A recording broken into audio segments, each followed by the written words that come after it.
Terima kasih Anda masih di Sapa Indonesia Siang. Saudara, polisi menetapkan 4 tersangka kasus penculikan Bilkis, balita asal Makassar, Sulawesi Selatan. Sebelumnya, Bilkis menjadi korban penculikan dan perdagangan anak lintas daerah dengan modus adopsi via media sosial. Kasus penculikan Bilkis, anak usia 4 tahun di Makassar, Sulawesi Selatan, mengungkap sepak terjang jaringan sindikat perdagangan anak lintas daerah.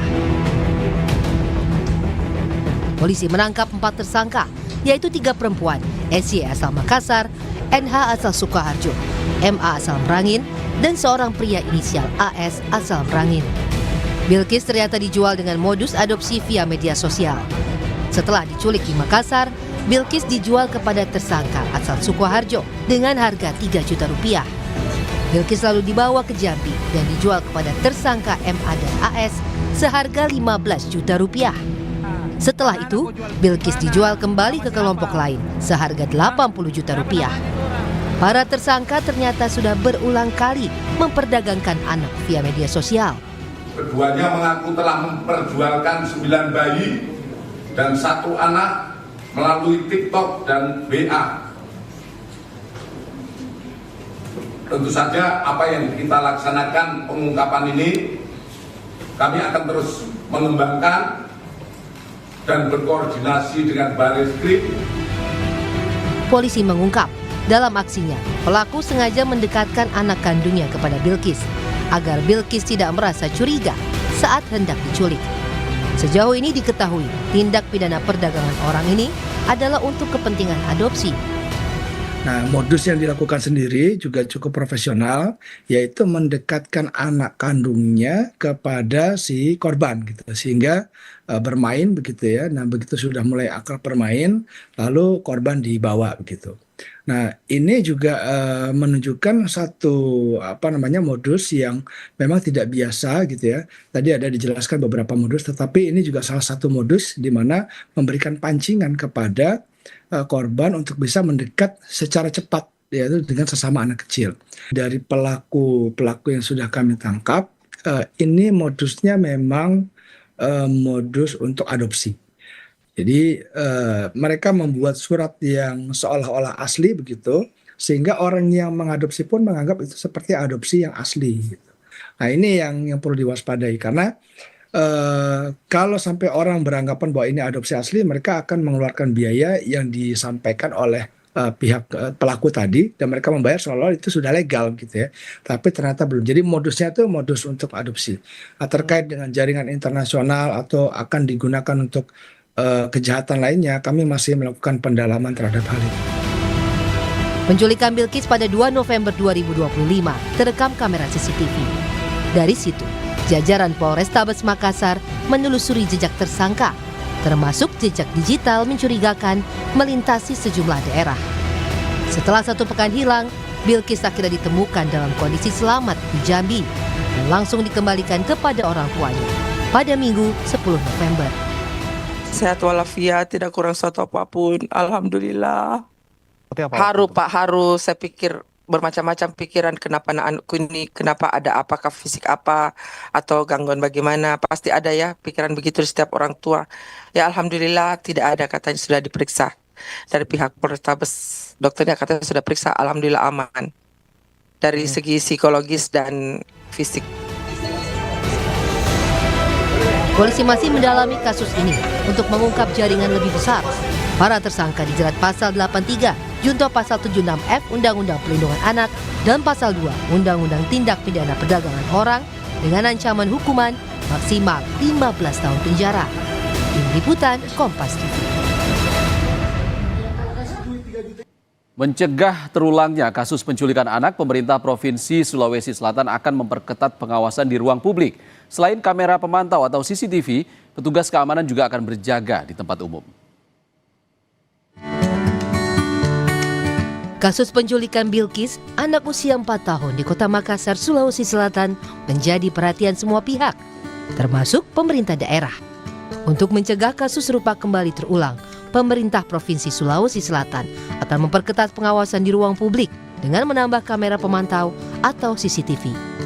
Selain itu, Pemprov juga akan mendorong adanya penempatan petugas keamanan atau Satpol PP di tempat-tempat umum. Alhamdulillah anaknya selamat tanpa ada intimidasi, tanpa ada kekerasan. Tapi lalu kemudian tentu kita harus lebih aware lagi agar kejadian ini tidak kejadian dua kali. Seperti misalnya di tempat-tempat public area sebenarnya sudah ada CCTV, ada WiFi, ada ini untuk memudahkan. Kenapa disiapkan itu biar untuk bisa memantau dan memudahkan, dan kedepannya mungkin di tempat-tempat umum harus ada minimal security ataupun satpol ya. Selain memperketat pengawasan di ruang publik, pemerintah melalui Dinas Pemberdayaan Perempuan dan Anak Kota Makassar juga mengimbau masyarakat atau orang tua untuk meningkatkan pengawasan kepada anak-anak mereka ketika berada di ruang publik maupun di keramaian. Arif Tirtana, Kompas TV, Makassar, Sulawesi Selatan. Lalu apa saja yang harus diwaspadai orang tua terhadap maraknya peristiwa penculikan anak yang mengarah pada perdagangan anak? Kami akan membahasnya bersama Komisioner Komisi Perlindungan Anak Indonesia atau KPAI, Jasra Putra. Selamat siang Mas Jasra. Mas Jasra, sebelum kita membahas soal kasus penculikan anak, kami ingin tahu dulu apa data yang dimiliki oleh KPAI soal penculikan anak. Ya, sepanjang 5 tahun ini ya, dari 2021 sampai 2025, kita menerima aduan terkait penculikan anak itu sebanyak 144 kasus, Mas Iksan. Dan memang yang tertinggi itu di tahun 2023 ya, kemudian 43 kasus. Namun di tahun 2025 ini saja, misalnya di bulan Juli, kita masih dihebohkan dengan penjualan bayi dari Jawa Barat, TKP-nya Jawa Barat oleh Polda Jawa Barat, kemudian diduga dijual di Singapura ya, dan 6 bayi itu bisa diselamatkan gitu ya. Jadi ini sebetulnya fenomena gunung es terkait data penculikan atau penjualan bayi ini, dan per setengah jam yang lalu Mas Ihsan saya coba searching di Facebook ya, dengan memasukkan kata adopsi bayi, itu setidaknya saya sangat mudah menemukan misalnya adopsi bayi Jawa Tengah dengan pengikut ada 3.000 gitu ya. Kemudian ada ikhtiar bumil dan adopter dengan pengikut 7.000. Kemudian ada adopsi bayi wilayah Tangerang dengan pengikut 2.000 gitu. Jadi memang modus dan model penculikan atau penjualan bayi ini memang terus berkembang ya, termasuk juga yang di Makassar ini saya kira dengan cara mendekatkan anak korban ini melalui anaknya juga. Ini saya kira ini satu bentuk baru yang dipakai oleh sindikat perdagangan orang gitu, Bang Ihsan. Oke, Mas Jasra, sebenarnya apa sih taktik ataupun modus yang paling umum digunakan para penculik ini untuk melakukan penculikan, apakah itu di sekolah, di taman bermain, atau di pusat perbelanjaan seperti itu? Ya, modus dan modelnya memang tempat-tempat yang dimana anak ada di sekolah juga gitu ya. Misalnya di Tangsel waktu itu ya, ada anak yang diculik begitu ya, dan itu tidak dikenal penculiknya. Tapi karena ada CCTV maka bisa dipantau. Kemudian ada juga di tempat bermain gitu, ruang publik ya, seperti di Makassar ini kan sebetulnya ruang publik ya. Dan juga saya kira pelaku ini pasti mempelajari profil keluarga dan termasuk juga anak dan kebiasaan-kebiasaan anak gitu ya. Dan memang rata-rata pelaku ini kan memang orang terdekat ya, seperti Makassar ini sebetulnya melalui anak itu ya. Artinya dia kenal sebetulnya, walaupun kita belum tahu apakah dalam waktu yang cukup lama atau mungkin pas hari itu gitu ya. Dan saya kira kalau sangat sulit lah kalau tidak dikenal oleh korban gitu ya terkait penculikan ini.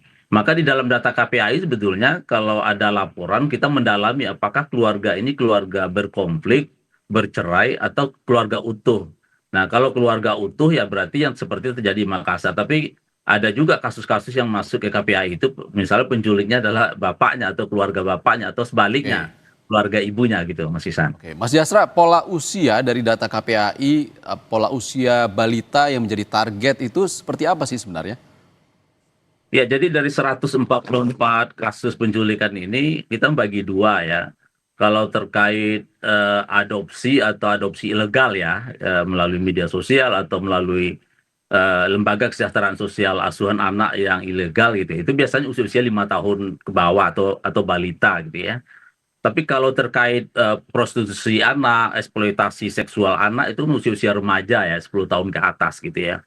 Jadi memang ini polanya berbeda gitu. Kalau eksploitasi seksual anak ini kan misalnya ada juga soal motif ekonomi, kemudian ada juga di jaring melalui media sosial gitu ya. Ada juga iming-iming pekerjaan gitu, taunya dimasukkan ke tempat-tempat yang membahayakan berbagai anak, termasuk juga eksploitasi seksual. Namun yang balita ini ini melalui media sosial juga, tapi kadangkala pelaku atau sindikat ini mulai men-tracing dari bumil gitu ya. Jadi ibu hamil itu dipelajari, kemudian ada tawaran untuk memfasilitasi kelahiran gitu ya. Ada juga diiming-imingi kalau memang tidak mampu mengasuh, nanti ada yang mengadopsi gitu ya, yang akan merawat dan dijanjikan dan seterusnya gitu ya. Jadi ini dua pola yang terus berulang, Mas Ihsan, yang saya kira tentu upaya-upaya pencegahan harus diperkuat ya. Oke. Terutama bagaimana memastikan pemahaman keluarga terkait adopsi ini. Karena kan adopsi ini kan sudah ada peraturan ya, ada PP 44 tahun 2017, sudah ada Undang-Undang Perlindungan Anak gitu, dan itu ada tahapan-tahapannya. Jadi kadangkala sindikat ini mengelabui gitu keluarga ibu hamil atau melihat kerentanan lah gitu ya. Karena soal kemiskinan atau tidak mampu merawat, maka dia mengiming-iming dengan adopsi legal itu, Mas. Iya. Untuk mencegahnya, Mas Jasra, para orang tua ini perlu tahu bagaimana cara untuk mengajarkan anaknya, terlebih pada usia balita 2 hingga 5 tahun yang menjadi sasaran utama soal penculikan anak. Bagaimana mengajarkan anak untuk mengenal bahwa orang asing yang tengah mendekatinya itu berbahaya, danger stranger seperti itu. Bagaimana?